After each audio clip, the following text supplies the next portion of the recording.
Hello everyone, I'm Naveen here. I'm a clinical psychologist and trustee with Manas Foundation. Manas is a 20-year-old organization working towards promoting and making mental health accessible to all sections of the society. Our chief focus is towards reducing the stigma attached to mental health and creating awareness about the need and the ways of improving mental health. Manas Foundation um, works in two ways to promote the mental health in the community. One, we have made it very accessible by bringing mental health out of the hospitals. We have greatly reduced the stigma attached to contacting a mental health professional or expressing that one has mental health issues. On the other hand, we also work on the demand and supply of mental health, by which I mean when we raise awareness about mental health in a certain section of the society, it throws up a demand from the community where they need professionals to service them, they need programs to address that, they need structures to address that.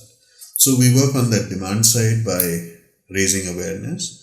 On the supply side, we also work with existing mental health professionals and professionals from other areas of health to sensitize them about the need for mental health, train them, give them the exposure that is required to handle various situations, especially crisis intervention, places where instant support is required in the form of first aid and a person is experiencing a crisis. It could be physical violence, it could be gender-based violence, it could be a natural disaster or something like that.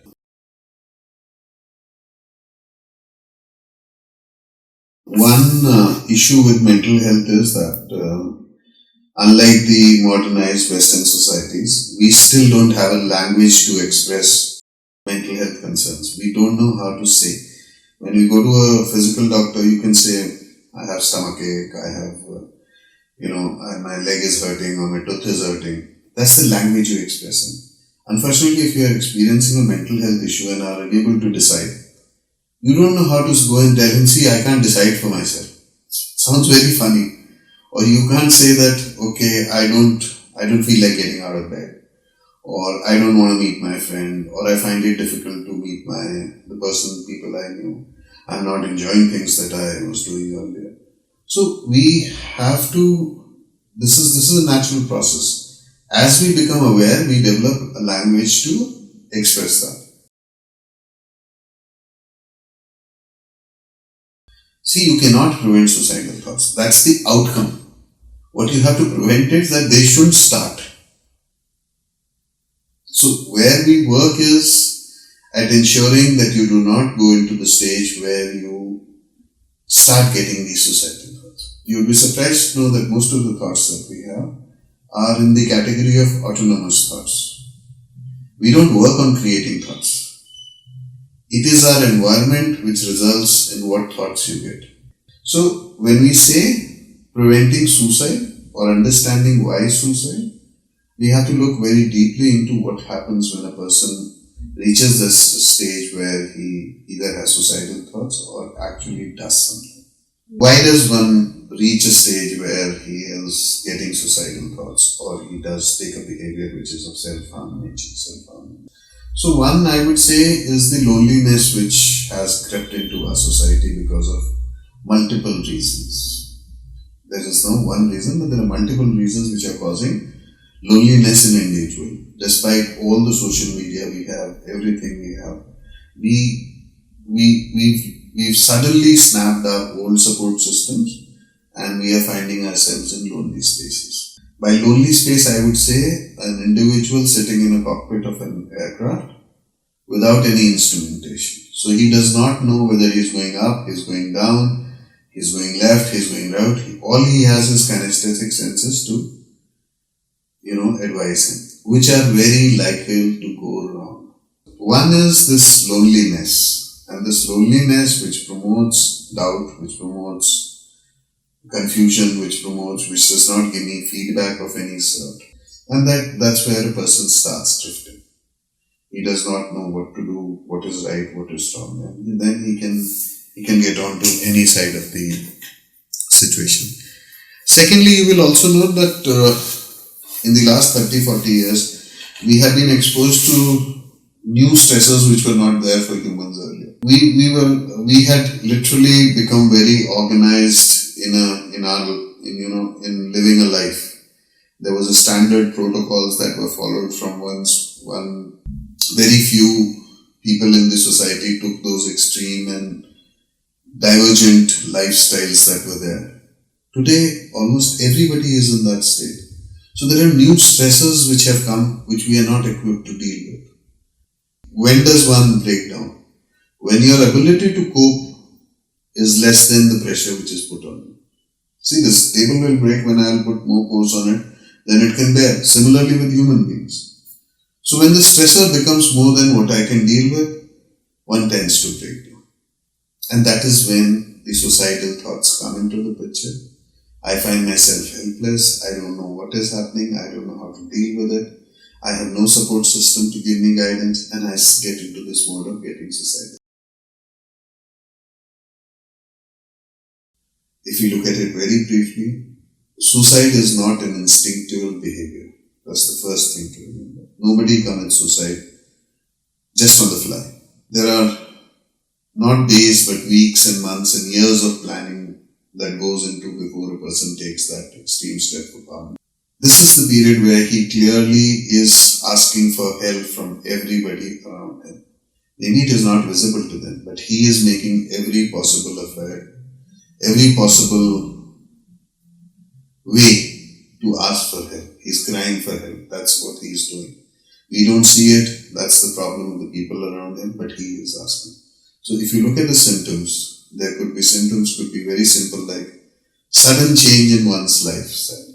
Suddenly who was active, feeling not okay. Somebody who was a teetotaler suddenly starts drinking. So whenever you see an extreme change in anybody's behavior, and if you are concerned about it, please stop, ask him, try to find out why this change has come. It could very well be a mental health issue that he is experiencing. Secondly, if you are in touch with somebody and this person regularly talks, gives out signals where he says things like that I'm not worth it, why should anything good happen to me, why should people care for me, there is nothing that people love about me. These are all signs by which he's telling, look at me, talk to me, do something about me, ask me. So whenever you experience anybody around you who is giving out these sorts of signals, it is time to stop, be more empathetic, ask him. And I'm sure he'll be more than willing to tell you if you give him enough time and space.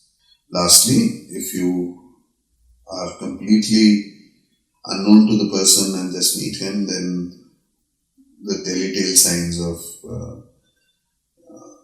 person going through this sort of mental health is he might have some cuts on his hands, some bruises, some unexplained,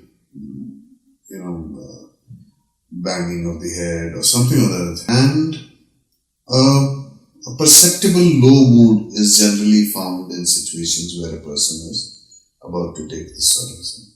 So being slightly more attentive to others, and I'm sure these things are very visible to anybody. We will have to create more visibility for platforms which provide mental health support. We will also have to very carefully screen the at-risk groups, right? Like we say, children in very pressure competitive stages where say 11th or 12th or 9th or 10th are the classes where most of the people experience that exam stress and everything. This could be one vulnerable population. You could be people who are just moving into life, like fresh graduates, people joining different streams and taking new decisions in their life. That is another very stressful time. You have something like a midlife crisis, which is again very stressful period for people who have achieved certain amount of success but are unable to see how to take it further. We had a period where farmers were very distressed, and there were a huge rise in the number of farmers committing suicide. You could have a focused program for that very community, which talks their language, which gives them the signs and symptoms that they would be showing. You would also be surprised to know that depending upon the culture, the expression also changes. So not everybody will ask for food in the same way or express gratitude in a certain way. So we will have to have these sort of target interventions also we can have, along with the general awareness that we have to spread about suicide and mental health. We need to have a very sustained campaign to increase the supply of mental health professionals in India. This is a slightly oldish figure, but this is the only one that we have, where we say that for a whole of India, which is 1.5 billion people, we have say around 5,000 psychologists and say around 50,000 psychiatrists to look after. So, and that those are also concentrated in a few metros. And so lastly, we will have to take mental health outside the hospital settings and take it to the community, where the community takes the onus of each of its members. The community has the resources to address and takes care of its own members. Thank you very much.